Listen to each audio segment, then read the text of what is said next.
The transport bay doors hissed open, and the smell of recycled air mixed with cold metal rolled over the recruits like a warning. Boots clanged against the deck as a line of mixed species shuffled forward, eyes wide, antennae twitching, tails flicking with nervous energy. They had all signed the same contract: auxiliary combat support for the coalition. None of them had expected to be standing inside a human military carrier, about to meet the species rumored to be biologically reckless, tactically insane, and disturbingly calm about it. The gravity in the bay was light, barely above standard coalition norm, meant to accommodate the more fragile species.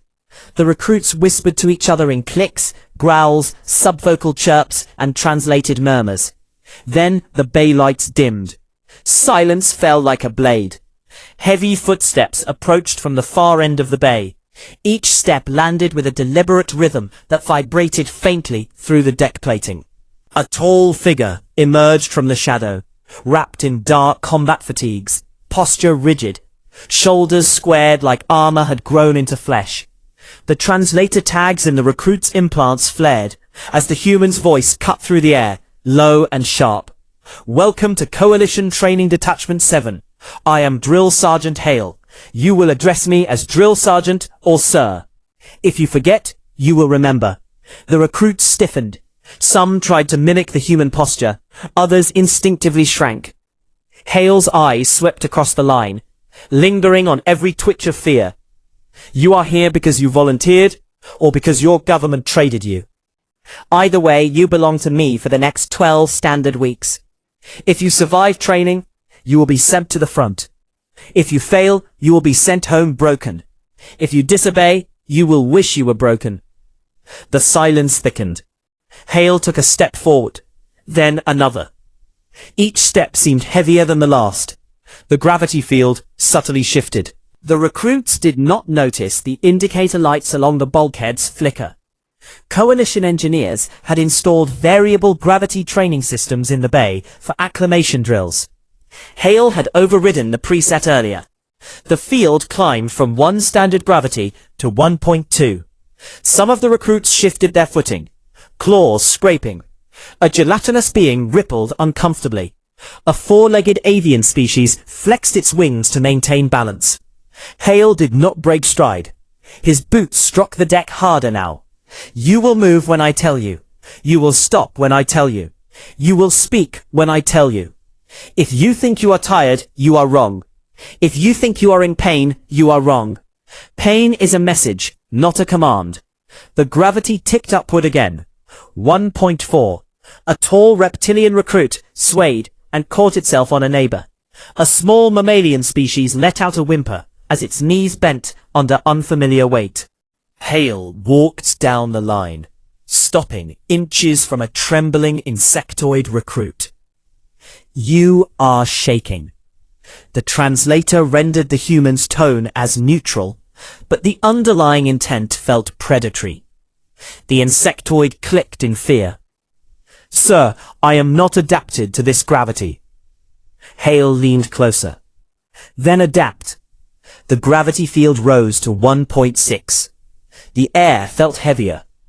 Chests labored. Limbs trembled. Sweat beaded on fur and skin.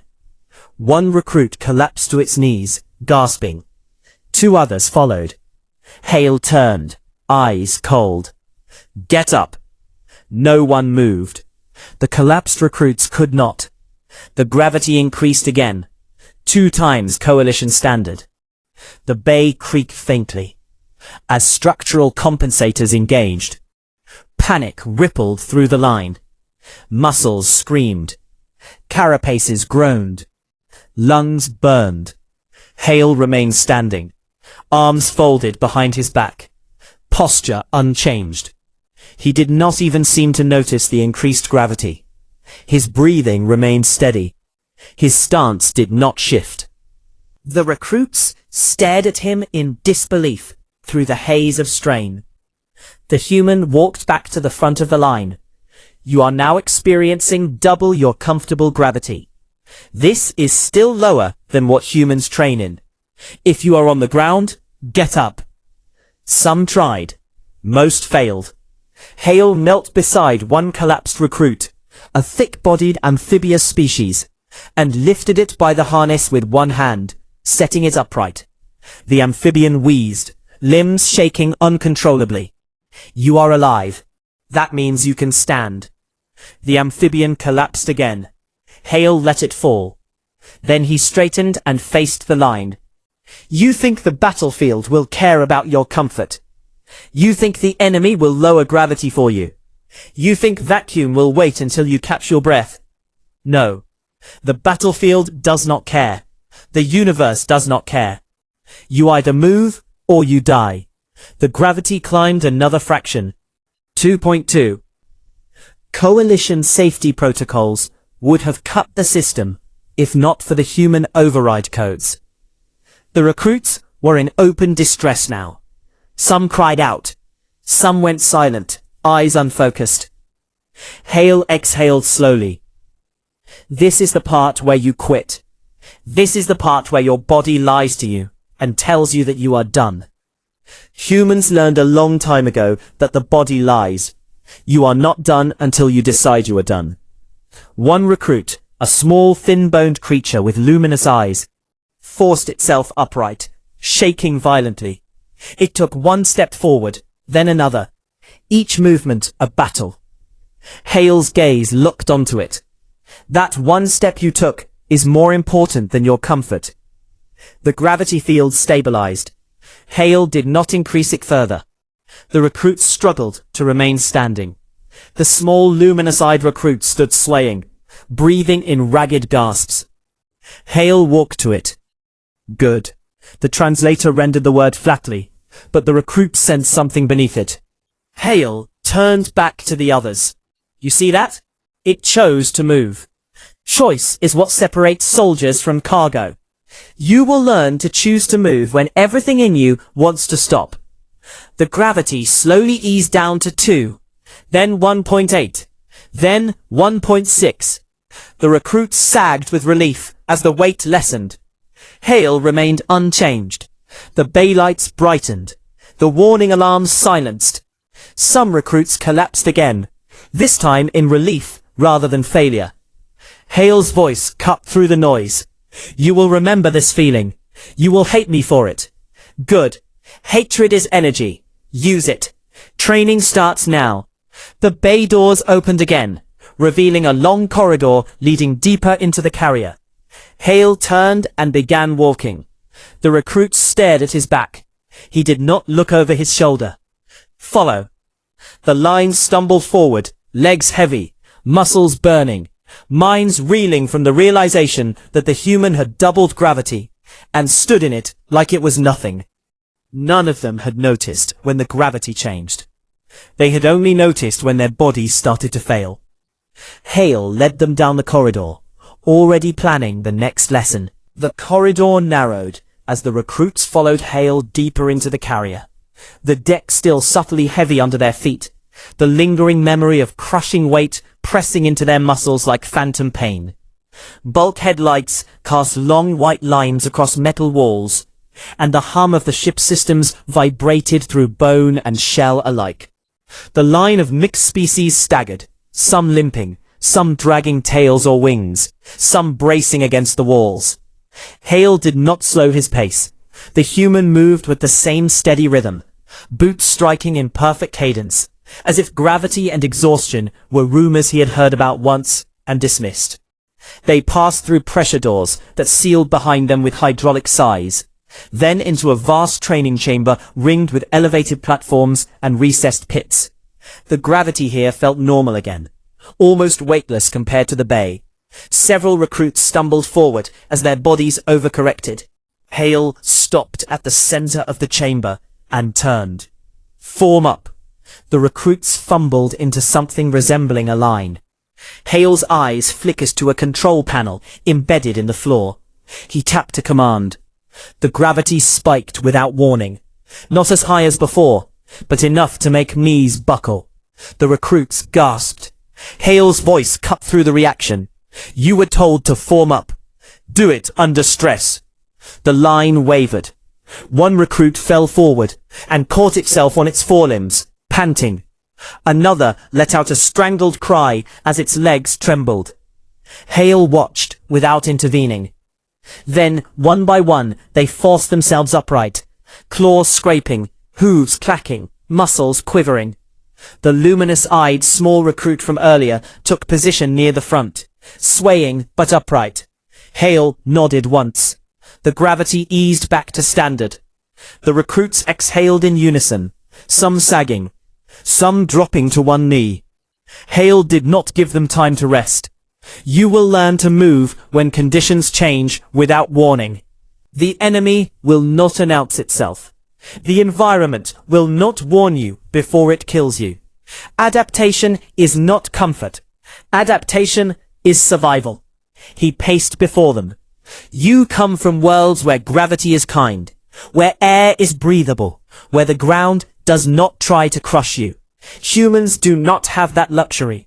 Our worlds tried to kill us from the moment we stood upright. Predators, weather, hunger, gravity.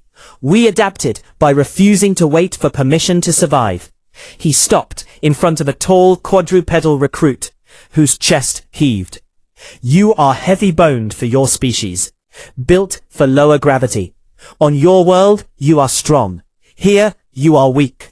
The recruit lowered its head in shame. Hale continued. Weakness is not an insult. It is a condition. Conditions can change. You will change. The recruit met Hale's gaze, fear and determination mixing in its eyes. Hale stepped back and turned toward the chamber's far wall. Move. The recruits hesitated. They started forward, unsure of what awaited them. The chamber floor split into segments, some rising, some sinking, forming uneven terrain. Hale walked across it without slowing. The recruits followed, slipping, stumbling, catching themselves. One slid into a shallow pit and struggled to climb out as gravity briefly increased again, the field pulsing in short, brutal bursts. Hale reached the far side and turned. Faster. The pulses grew more frequent. The recruit's movements became frantic. Limbs tangled. Breath came in ragged gasps. One avian recruit attempted to spread its wings instinctively, and was slammed back down by a sudden spike in gravity, feathers scattering. Hale did not move to help. He watched. Then the luminous-eyed recruit fell, rolled, and forced itself back up, teeth clenched, eyes blazing with stubborn refusal. It scrambled forward, slipping but advancing. Hale's lips twitched almost imperceptibly. The recruits collapsed where they stood, chests heaving, bodies trembling. Hale stepped among them. You felt that moment when your instincts betrayed you. Wings do not work in high gravity. Speed does not work when the ground moves. Strength does not work when you panic. You will learn to override instinct with training. He crouched beside the avian recruit, which lay panting, feathers ruffled. You tried to fly. That instinct will get you killed here. The avian cheered weakly, shame flooding its posture. Hale straightened. Get up. The avian struggled, then stood, wings folded tight. Hale turned back to the group. Training is not about making you suffer for my amusement. It is about teaching you that suffering is not the end of your capability. The end of your capability is when your brain gives up. And I will not allow your brains to give up. The recruits listened, some through the fog of exhaustion, some through burning resolve. Hale gestured toward a rack of equipment along the wall. Armor harnesses. Pick your size. The recruits moved sluggishly, fumbling with straps and buckles. The armor was human-designed, heavy even under normal gravity, modular plates locking over torsos and limbs. As they strapped in, murmurs of discomfort rippled through the line. Hale watched them struggle into unfamiliar weight. Once armored, they returned to the center of the chamber. Hale tapped his panel again. The gravity increased. Not as high as before, but enough that the added mass of the armor became punishing. The recruits groaned. Hale walked down the line, inspecting fits, tugging straps tight. This armor will save your life. It will also try to break you. You will wear it until it feels like your own skin. He stopped in front of the small, luminous-eyed recruit. The armor hung heavy on its slight frame, but it stood anyway, trembling. Hale adjusted a strap, tightening it. Good fit. The recruit nodded shakily. Hale stepped back. Run. Confusion flickered across the line. Run. The recruits hesitated, then tried to move. Their first steps were clumsy. The armor pulled at joints. The gravity dragged at limbs. Hale barked, "Faster!" They lurched forward, a ragged, stumbling mass. Hale ran alongside them effortlessly, boots striking with metronomic precision, breath steady. The recruits stared in disbelief as he matched their struggling pace with ease, even circling them, shouting corrections. "Lift your legs. Breathe with your steps. Do not fight the weight. Accept it. Use it." One recruit stumbled and fell. Hale stopped, grabbed its harness, and hauled it upright. "Keep moving." The recruit staggered forward, tears or equivalent secretions streaking down its face. The group completed one circuit of the chamber, then another. Muscles burned, joints screamed. Some recruits began to sob openly. Hale did not slow them. The third circuit blurred into pain. On the fourth, several collapsed mid-stride. Hale stopped the gravity field. The recruits crumpled to the floor, gasping, armor clanking. Hale stood over them. "Remember this. Your bodies will tell you that you are finished long before you actually are. You ran farther today than you believed you could. Tomorrow, you will run farther still." He turned away. "Medics will collect those who cannot stand. The rest of you, on your feet." Some recruits forced themselves up, despite trembling limbs. Others lay still, eyes unfocused, breath shallow. Automated med drones hummed in from ceiling ports, descending to assess vitals and lift the fallen. The luminous-eyed recruit stood, swaying, armor rattling. Hale glanced back at it. "Why are you still standing?" The translator conveyed the question. The small recruit swallowed. "Because if I sit, I will not stand again." Hale studied it for a long moment. Then he nodded once. "Correct." He turned to the remaining standing recruits. "Training continues." He led them out of the chamber, leaving behind the med drones and the fallen, the echo of pain and the seed of something else taking root in those who remained. A dangerous, defiant realization that maybe, just maybe, they could endure more than they had ever believed. The hallway beyond the training chamber was narrower, the ceiling lower, the air cooler, carrying the faint metallic tang of recycled oxygen mixed with ozone from the ship's reactors. The recruits followed Hale in uneven steps, armor plates clinking softly with every movement. Their bodies still remembered the crushing weight of doubled gravity, and even under normal conditions, the echo of that strain lingered in their muscles. Hale led them through a series of turns, until the corridor opened into a long, rectangular space with a transparent wall running the length of one side. Beyond the reinforced glass, stars drifted in silent, distant motion, cold and indifferent. The chamber itself was bare, except for a row of heavy crates stacked against one wall, and a series of recessed ports in the ceiling. Hale stopped at the center and turned to face them. "This is the part where you learn that strength is not just moving forward. Sometimes it is standing still, when everything wants you to fall." He tapped the control panel at his wrist. The gravity did not spike this time. Instead, it began to fluctuate subtly, a slow, rolling change that made balance unpredictable. The recruits shifted uneasily, claws and hooves scraping as they tried to stabilize. Hale gestured toward the crates. "Lift. Carry. Place against the far wall." The crates were human military supply containers, dense with equipment, each one massive compared to the recruits' frames. The group hesitated, then moved forward. Two recruits tried to lift the first crate together, muscles straining, armor creaking. The fluctuating gravity made their effort uneven, the weight seeming to surge and recede without rhythm. They nearly dropped it before a third recruit wedged itself underneath to help. The crate rose inch by inch. Hale watched without comment.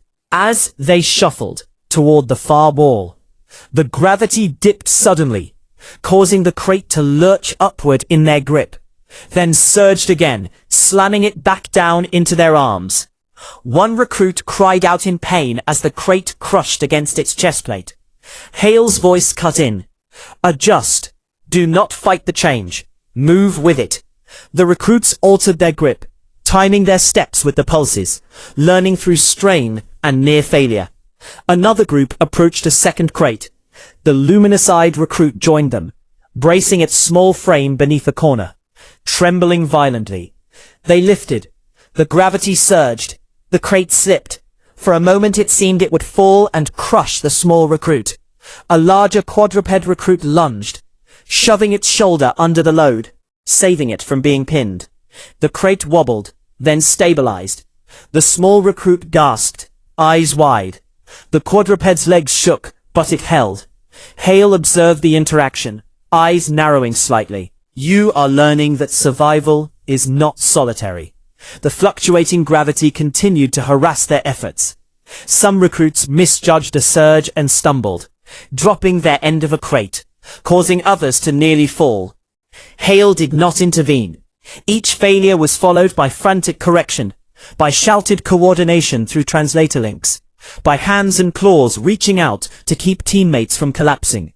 Sweat slicked fur. Carapaces gleamed with condensation. Breath came in ragged bursts.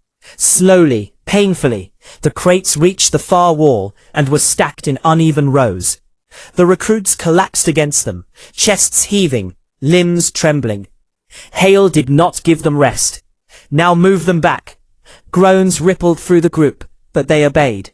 The second transfer was worse than the first. Fatigue dulled reflexes.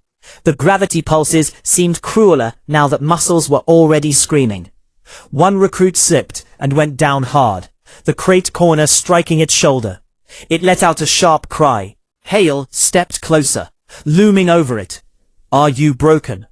The recruit shook its head weakly. Then get up. The recruit tried and failed, limbs refusing to obey. Hale crouched and grabbed the crate, lifting one end with one hand, despite the fluctuating gravity, easing the pressure off the fallen recruit. The others scrambled to take the load, dragging the crate clear. Hale straightened, releasing the weight as if it were nothing. The fallen recruit stared up at him in shock. Hale did not acknowledge the look. Get up. The recruit forced itself upright, shaking. Hale turned back to the group. You see what just happened? He did not wait for an answer. I helped because the mission required the crate to move, not because you were in pain. On the battlefield, aid is given for survival, not comfort. You will learn to accept help without shame, and give it without hesitation. The recruits nodded, some through clenched jaws, some with unfocused eyes. They resumed moving the crates. By the time the last container was stacked back against the original wall, the group was barely upright. Hale watched their posture sag, their breathing stutter. Then he tapped his panel. The gravity spiked sharply, not to the earlier extremes, but enough to make exhaustion dangerous. Several recruits collapsed immediately. Hale's voice rang out. Stand. The remaining recruits struggled to remain upright. The luminous-eyed recruit swayed, knees buckling, then locked its legs with visible effort. The quadrupedal recruit that had helped earlier planted its hooves wide, muscles corded with strain. Hale walked between them. This is the moment you think you cannot hold anymore. This is the moment when your vision tunnels and your thoughts slow. This is where you learn the difference between pain and damage. Pain is screaming at you to stop. Damage is when stopping is the only option. He stopped in front of one recruit whose limbs trembled violently. The recruit shook its head. Then, hold. The gravity held for several long seconds that stretched into agony. Then Hale lowered it back to standard. The recruits sagged, some dropping to one knee, some collapsing against the crates. Hale did not allow them to lie down fully. Knees are acceptable. Faces on the deck are not. The recruits adjusted, some groaning as they forced themselves upright on trembling limbs. Hale looked at the transparent wall, at the stars drifting beyond. Out there, gravity changes without warning. Pressure changes without mercy. Environments will kill you just for existing in them. Humans learn to fight environments before we learn to fight enemies. That is why you are here. He turned back to them. You think I doubled gravity earlier because I am cruel. I doubled gravity because one day you will land on a world where gravity is higher than you trained for. You will only notice when your muscles fail and your lungs burn. If that happens, you die. The recruits listened, the reality of his words cutting deeper than the physical pain. Hale's voice softened by a fraction, not in tone, but in intent. I am teaching you to survive environments that do not care if you live.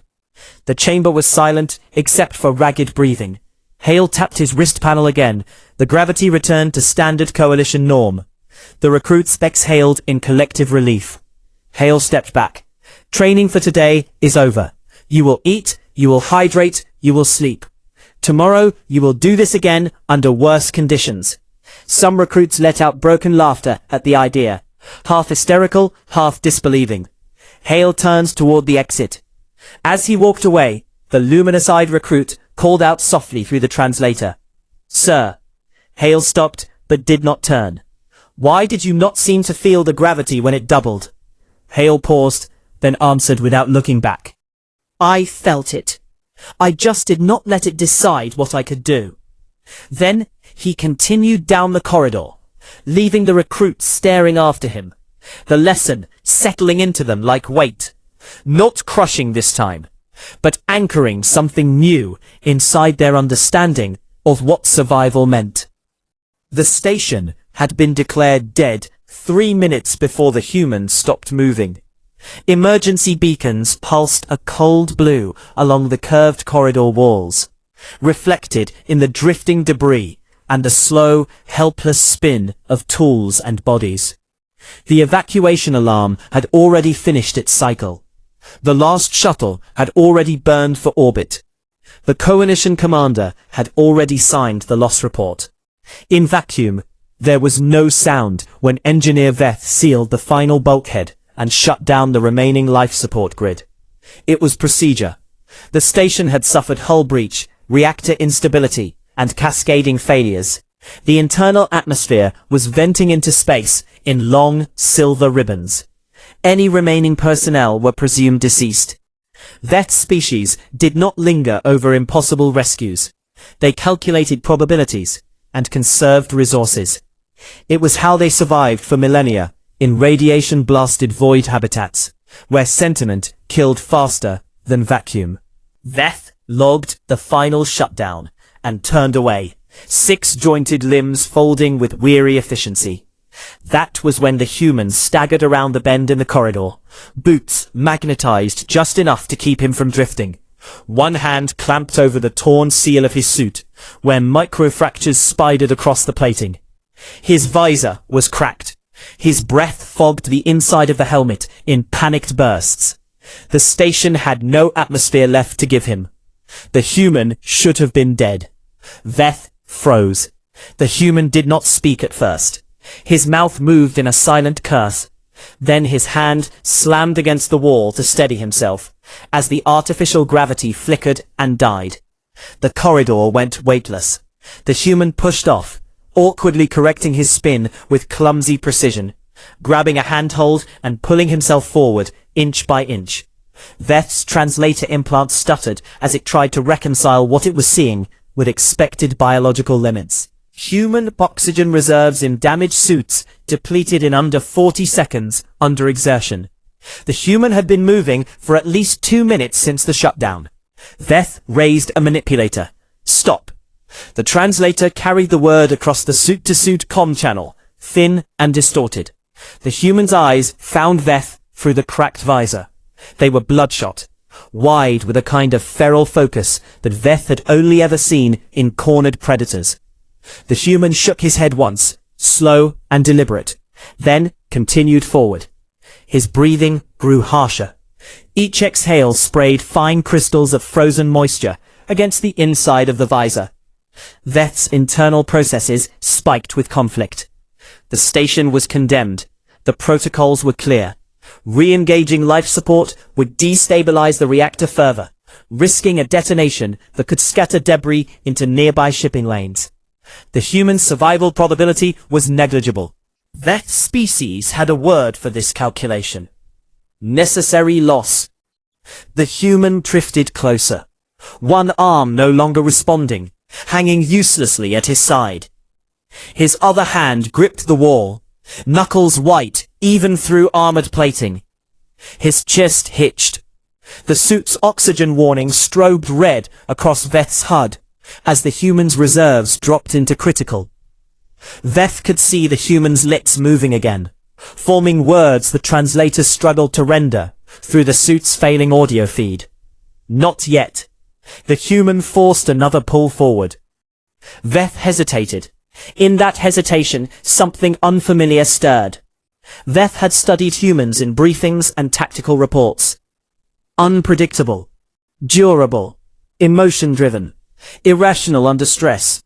None of the reports had adequately captured this. The human's body was failing. The environment was lethal. The systems were offline. And still he advanced, not in panic, but in refusal. Veth's manipulators trembled, micro-servos whining as decision trees recalculated. Reactivating life support in this sector alone would draw power from the failing reactor, increasing instability by a measurable margin. But the sector was small. The human was close. The human's oxygen hit zero. The suit's emergency reserve kicked in, a thin buffer designed to give 10 seconds of consciousness for last messages. The human's movements slowed, but he did not stop. His hand found the edge of Veth's armor and gripped. The pressure was weak, but deliberate. The human's eyes locked onto Veth's. The translator finally resolved the words. Please. Veth had no cultural equivalent for that word. There was no direct translation. The closest approximation carried no weight. Request for non-essential aid. Veth's logic cores flagged the interaction as irrelevant. The human's grip tightened fractionally. Veth saw the muscles in the human's jaw clench as he fought the reflex to gasp in vacuum. The human's vision tunneled. His heartbeat, visible in the subtle tremor of his throat, stuttered. The human should have lost consciousness. He did not. Veth's decision trees collapsed into a single branching choice. Follow protocol and let the human die. Or violate procedure and risk cascading failure. Veth rerouted power. The lights in the corridor flared weakly. Emergency life support surged back into the sector in a thin, desperate pulse. Atmosphere flooded the corridor in a violent rush, slamming into Veth's armor and buffeting the human's limp form. The human convulsed as air forced its way back into his lungs, a raw, broken sound tearing from his throat. He collapsed against Veth, coughing, chest heaving, fingers still clutching the armor, as if afraid the universe would turn off again if he let go. The station groaned as the reactor spiked. Warning klaxons wailed. Structural stress indicators flared red across Veth's HUD. The risk calculations screamed catastrophe. Veth braced, manipulators locking into the deck. The human slid to the floor, sucking in air in ragged, greedy breaths, laughing and sobbing at the same time. He looked up at Veth through the cracked visor, eyes bright with something dangerously close to joy. Told you. The translator hesitated, then rendered the phrase. Veth did not understand the context.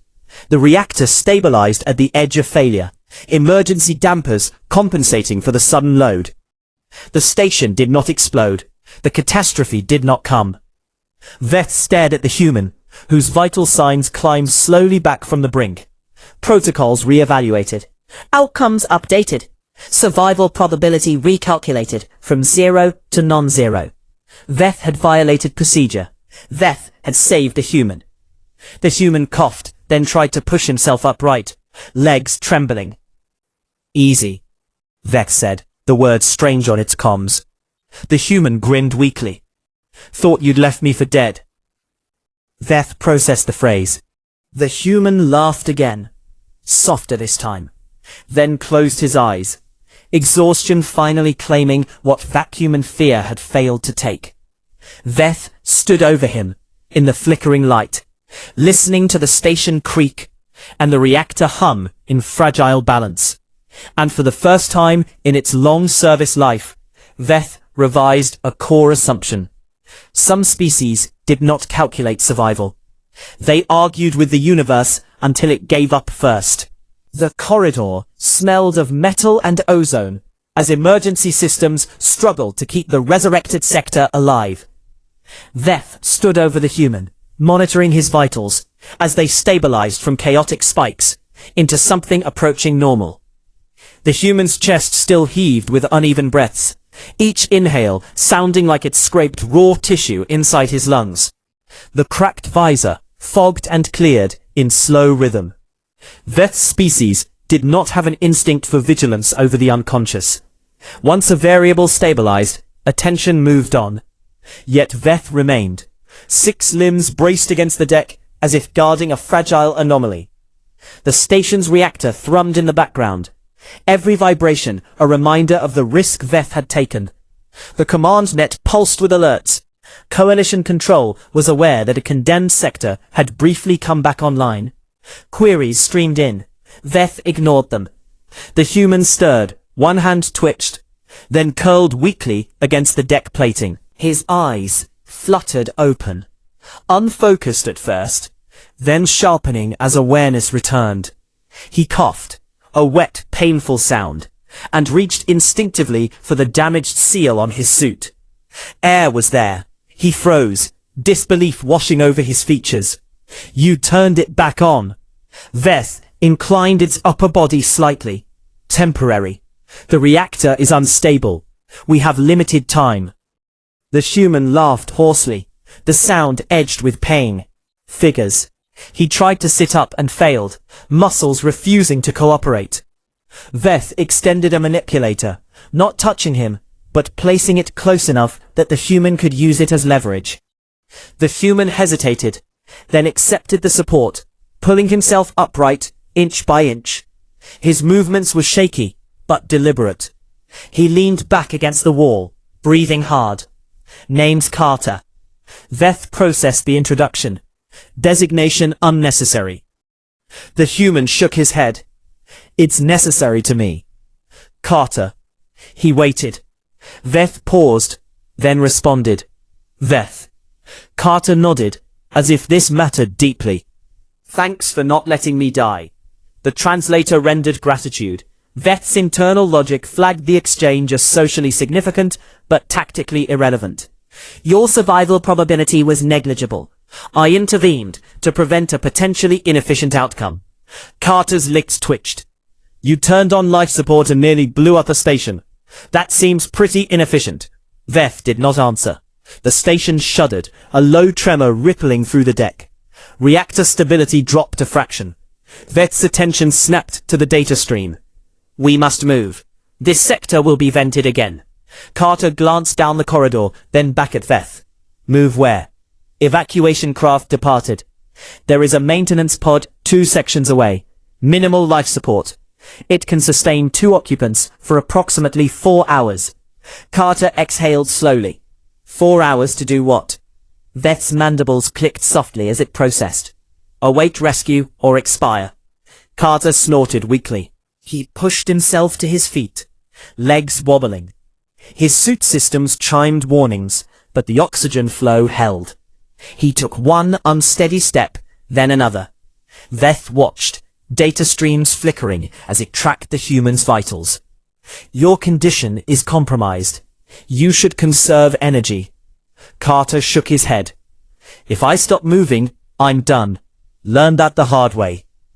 The words carried weight beyond the immediate context.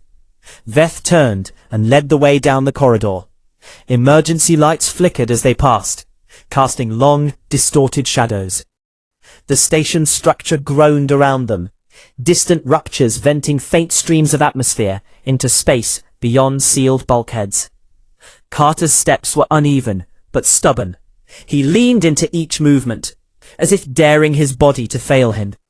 Veth slowed its pace fractionally, an unconscious adjustment. They reached a junction where the corridor branched. The gravity faltered, then shifted, tilting their sense of down. Veth reacted without calculation, extending a limb to steady him. Carter's hand closed around the manipulator, gripping tightly until his balance returned. "Sorry," Carter muttered. Veth did not pull away. Maintain contact. Carter glanced at the limb, then up at Veth's faceted sensory cluster. "You really don't like losing assets, do you? Assets are replaceable.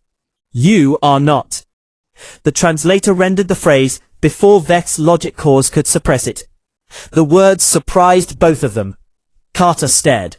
"Huh, I'll take that." They continued on. The maintenance pod bay loomed ahead, a small recessed chamber with a single pod docked inside, its hull scarred from previous deployments. Veth keyed the hatch. The pod systems flickered to life, dim interior lights revealing 2 crash seats and a compact life support unit. Carter sank into one seat with a groan, strapping himself in with trembling hands. As the hatch sealed, the station shuddered again, a deeper vibration that sent warning lights flaring across both their displays. Reactor instability increasing. Veth initiated undocking procedures. The pod detached from the station with a jolt, thrusters firing in short bursts to clear the failing structure. Through the viewport, Carter watched the station recede, its once orderly geometry now scarred with ruptures and flickering lights. He let out a long breath. Thought that was it back there. Veth processed the statement. "Your species exhibits a pattern of assuming termination before termination occurs." Carter chuckled weakly. "Yeah, well, sometimes it's accurate." Silence settled between them as the pod drifted into the dark, systems humming softly. The life support indicator glowed a steady green. Carter closed his eyes, exhaustion pulling him under. Veth monitored the pod's trajectory and the human's vitals. 2 fragile systems suspended in the void. The rescue probability was low. The survival probability was uncertain. Yet it was no longer 0. And that, Veth found, was an outcome worth the risk it had taken, even if it could not fully explain why.